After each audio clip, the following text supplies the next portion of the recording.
Assalomu alaykum, hurmatli futbol ishqibozlari va Husanov fanatlari. Bugun 17-mart 2025-yil kuni Abduqodir Husanov Manchester Citydan O'zbekistonga uchib keldi.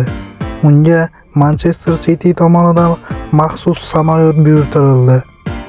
Abduqodir Husanov 20-mart kuni bo'lib o'tadigan terma jamoamizda Qirg'izistonga qarshi tarkib bilan tushadi va 25-mart kuni Eronga qarshi tarkib bilan ham maydonga tushadi.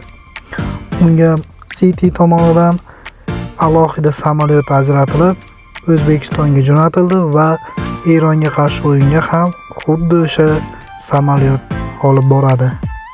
Futbolchimizni kutib olishga bir qancha blogerlar va uning futboldagi ustozi Ulug'bek Asanbayevlar kutib olishgan.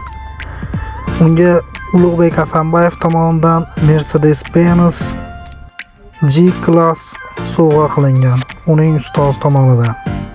Futbolchimizga omad tilaymiz va sizlarni Husanov fan akkauntiga a'zo bo'lishingizni va like bosishni unutmasligingizni so'raymiz.